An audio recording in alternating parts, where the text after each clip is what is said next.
this video we're talking about fighting someone you know nothing about. You've got no video footage on your opponent, so how do you sort out a game plan to fight this opponent you don't really know nothing about?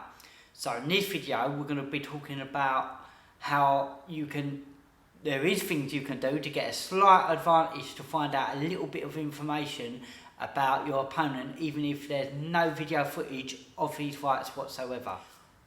What's happening, fight fans? My name's Will Butler, and if you're new to my channel and you're not subscribed yet, quickly smash that subscribe button, hit the thumbs up. It really does help me. I know you probably hear all the YouTubers say this, but it really does help them build basically free content for you to watch. So, back into the video, how to fight someone you know nothing about. So there are certain little things you can do, but I want to start off saying I did make a video before about how you can strategize for a game plan. That video will be at the end of this one, so make sure you watch that. But very briefly, if you're fighting someone you know nothing about, obviously one of the best things you can do is focus on what you're good at. Now, to try and find out a little bit of information about them. So, first thing you could do is try and find out what gym do they fight out of. You should be able to find out what gym they fight out of. The reason why you want to find that is because you will find, now this isn't guaranteed, but you will find that every single gym has its own sort of style of fighting.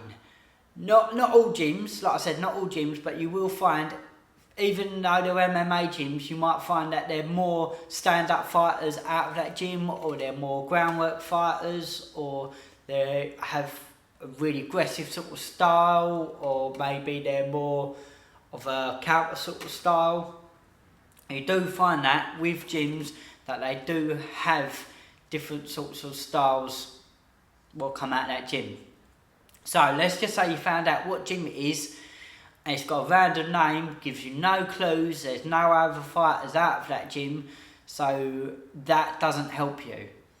So something else you can do, now this is a bit of an awkward one because normally you'll be fighting someone from your own country, but one thing you can do is try and find out what country they're from, because that can help you depending on what sort of style of fighter they're from.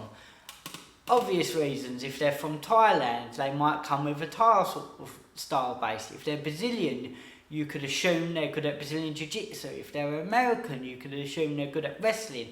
If they're English, you could maybe assume they're good at boxing. If they're... It goes on. Do you see where I'm coming from? It doesn't necessarily mean that they're going to be good at that thing, but like I said, we're trying to look for a slight bit of information, so maybe a slight edge to help you out. And that could help you out, because obviously if you find out they're American and they're wrestling out of a gym called... they're fighting out of a gym which is known as a wrestling gym, then you can highly assume that their wrestling is going to be on point. So that can be something you could try and strategize, or at least have in your back of your mind that they could be a good wrestler. So, moving on. Something else you can look towards is their own actual appearance on how they look. So if they've got really badly wonky nose, you could assume they've done a lot of striking or a lot of sparring.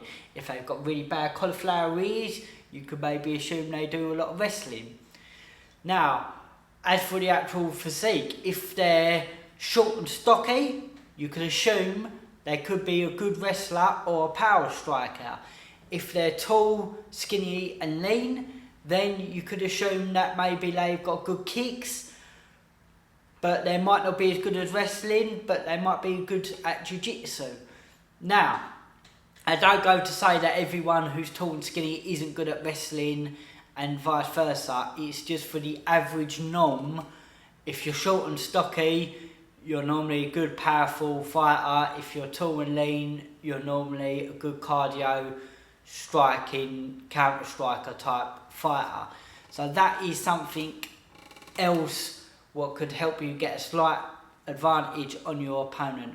Obviously it might end up, they might be average height, average build for their weight class, so that might not help you. But again, if it is on the other hand and they do look extremely tall for their weight class, whatever, you can normally find that out before the weigh-ins, or even at the stare down, or even if you don't even get to see them till then, until you're literally fighting. When you step into the cage, you can analyse them, take a look at them and think, right, he's short, he's stocky, he's got a wonky nose, there's no obvious cauliflower ears, so I'm going to assume he's going to be a good power striker, maybe a good boxer, something along them lines. Anyway, I hope this video has helped you out. Like I said from the beginning, just maybe try and concentrate on your own game plan. I'm going to be trying to make more of these how to fight videos, how to fight different styles of people, how to fight tall people, short people, the list goes on. But this could possibly be one of the hardest ones, is how to fight someone you know nothing about. The other hardest one is how to fight someone who's undefeated.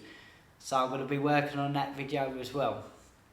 But like I said at the beginning, if you want a game plan, then check out this video, and this video might help you get a game plan and strategy for when you do fight people, especially if you know a little bit more about your opponent.